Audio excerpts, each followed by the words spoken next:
बिस्मिल्लाहिर्रहमानिर्रहीम। तो जी हाँ मेरे प्यारे पाकिस्तानियों, यूनाइटेड ब्रावो जो कि पाकिस्तान की सबसे सस्ती गाड़ी थी, उसने भी आखिरकार अब अपनी प्राइसेस बढ़ा दी हैं। जी हाँ, बहुत ज़्यादा लोग कहेंगे कि अब सुजुकी, होंडा और टोयोटा के रंग में रंग गई है यूनाइटेड ब्रावो भी, और उनकी तरह इसने भी प्राइसेस बढ़ाई हैं। तो जी हाँ, इस वीडियो के अंदर हम देखेंगे इन गाड़ियों की प्राइसेस में इजाफा, देखेंगे इस गाड़ी की प्राइस, साथ में देखेंगे गाड़ियों की रजिस्ट्रेशन और टोकन टैक्स में जो इजाफा था वो क्या सिनेरियो है। सारा कोई टेंशन की बात नहीं है, सब कुछ बहुत आसान अल्फाज में इस वीडियो के अंदर मैं आपको समझाऊंगा, मुकम्मल समझ जाओगे। तो आज वीडियो देखने से पहले लाइक करो, और अगर आप इस वीडियो को अपने दोस्तों के साथ शेयर नहीं करोगे तो उनको भी ये इतनी अच्छी इन्फॉर्मेशन कैसे पता चलेगी। आपस में शेयर करो अपने दोस्तों को। आज सब्सक्राइब करें टेक के यूट्यूब चैनल को, और साथ में इस बेल के आइकन को दबा दीजिए मेरी वीडियो सबसे पहले हासिल करने के लिए।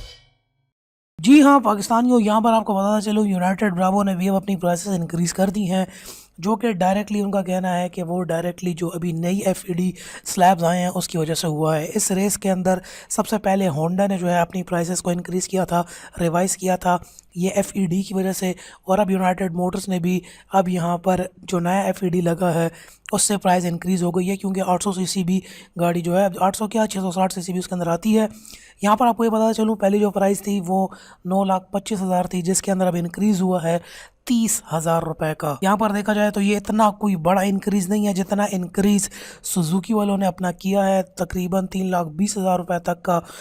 ये आपको बताता चलूँ कि 800 सीसी के सेगमेंट के अंदर 2.5% का जो नया एफईडी स्लैब लगा है, इस वजह से गाड़ियों की कीमत ज़्यादा हो गई है, और यूनाइटेड ब्रावो ने अपने तमाम डीलर्स को नोटिफिकेशन जारी कर दिया है अपने इस न्यू प्राइसेस के लिए। ये तो आपको पता ही होगा कि 2.5% एफईडी लगा है जी। गाड़ियाँ 0 से लेके 1000 सीसी तक, तो जो 660 सीसी जो ऑल्टो है उसके ऊपर भी ऑलरेडी ये टैक्स है। इसके अलावा 5% है एफईडी ऑन 1000 से 2000 सीसी तक। इसके अलावा जो तीसरा है 7.5% का, वो है 2000 से अबव के ऊपर। ये प्राइस इंक्रीज जो है एफईडी की वजह से हुआ है, साथ में जो प्राइस इंक्रीज आ रहे हैं वो डॉलर की वजह से भी आ रहे हैं। तो ये सारे के सारे फैक्टर्स एक ही साथ जमा हो गए हैं, जिसकी वजह से ओवरऑल जो गाड़ी एकदम बहुत ऊपर चली गई है। तो अगर आप पाकिस्तान के अंदर आप 660 सीसी नई गाड़ी भी ले रहे हैं तो वो भी 13 लाख के ब्रैकेट तक चली गई है, जो कि एक आम आदमी की पहुंच से बहुत दूर निकल गई है। यहाँ पे आपको ये बताता चलूँ, जो कुछ दिन पहले फाइनेंस बिल का जो एक नया मसला उस सामने खुल कर आया था, जिसमें गाड़ियों के अंदर 400% का इंक्रीज़ हो गया था गाड़ी की टोकन टैक्स के अंदर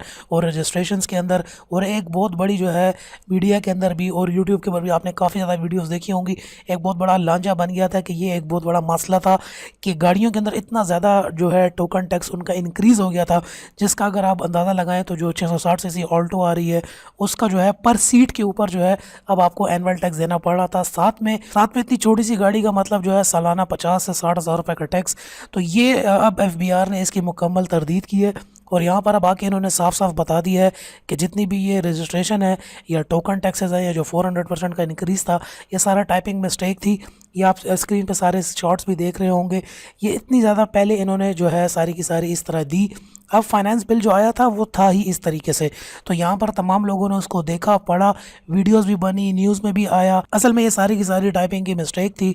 अब यहाँ पर अब एफबीआर ने इस बात की मुकम्मल तरदीद कर दी और साफ साफ आके बता दिया है कि गाड़ियों के रजिस्ट्रेशन और टोकन में कोई इजाफा नहीं किया गया। और एफबीआर ने तस्दीक के दौरान ये बात सामने आई है कि ये सारी गलतफहमी थी, और जितने भी दस्तावेज थे इन सब में टाइपिंग की गलती थी, जिसको अब दुरुस्त कर दिया गया है। साथ में एफबीआर का ये भी कहना था कि इस साल उतनी ही गाड़ी की रजिस्ट्रेशन और टोकन टैक्स होगा जितना कि पिछले साल था। साथ में एफबीआर का ये भी कहना था जो पर सीट के एतबार से जो टैक्स सामने आया था, वो जो गलती सामने आई थी, ये भी मुकम्मल गलती थी, ऐसी कोई बात नहीं है। एफबीआर ने मुकम्मल क्लैरिफिकेशन कर दी है। लेकिन साथ में ये भी बताया गया है कि जो नॉन टैक्स फाइलर्स हैं, जो टैक्स फाइल नहीं करते, उनसे दुगना टैक्स वसूल किया जाएगा।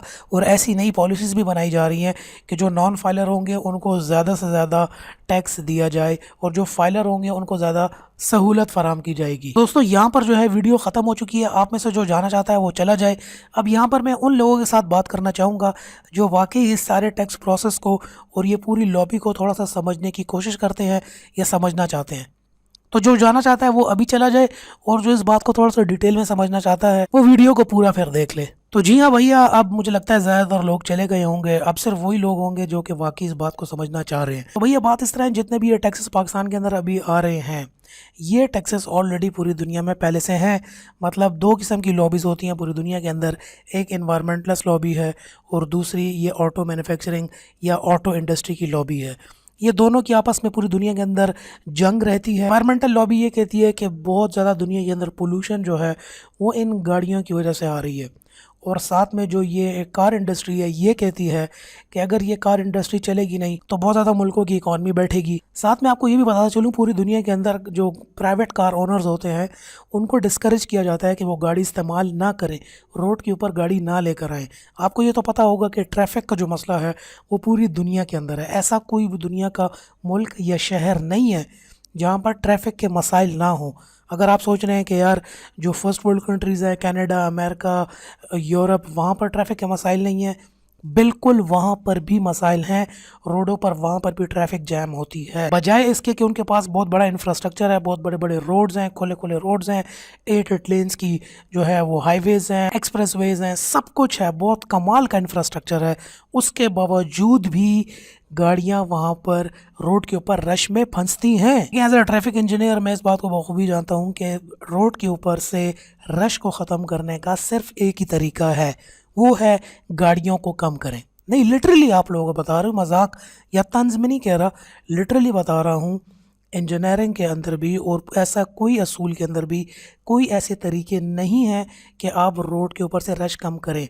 हाँ, आप इंफ्रास्ट्रक्चर इंक्रीज़ कर सकते हैं, रोड चौड़े कर सकते हैं, नई लेन्स बना सकते हैं, अंडर पासेस, ब्रिजेस, ओवरहेड्स, ये सारी चीज़ें जो हैं वो ट्वीक्स हैं, थोड़ा बहुत मसले को हल कर देती हैं कुछ टाइम के लिए, उसके बाद वो भी मसला बन जाता है। साथ में पब्लिक ट्रांसपोर्ट अच्छी बनाना, अच्छी मेट्रोज, BRTs बनाना, ये सारे जो हैं ट्वीक्स हैं, ये थोड़ी फैसिलिटेट करते हैं मसले को थोड़ा कम करके। जितनी भी गवर्नमेंट्स होती हैं ये गाड़ियों के ऊपर बहुत ज़्यादा टैक्सेस लगाती हैं ताकि प्राइवेट कार ओनर्स को डिस्करेज किया जाए कि वो अपनी गाड़ी रोड पे ना लाएं, शेयर्ड यूज़ करें। मतलब एक बंदा एक घर से गाड़ी निकाल रहा है तो उसके साथ जो मोहल्ले के 2-3 बंदे हैं उनको भी साथ ले बिठा ले।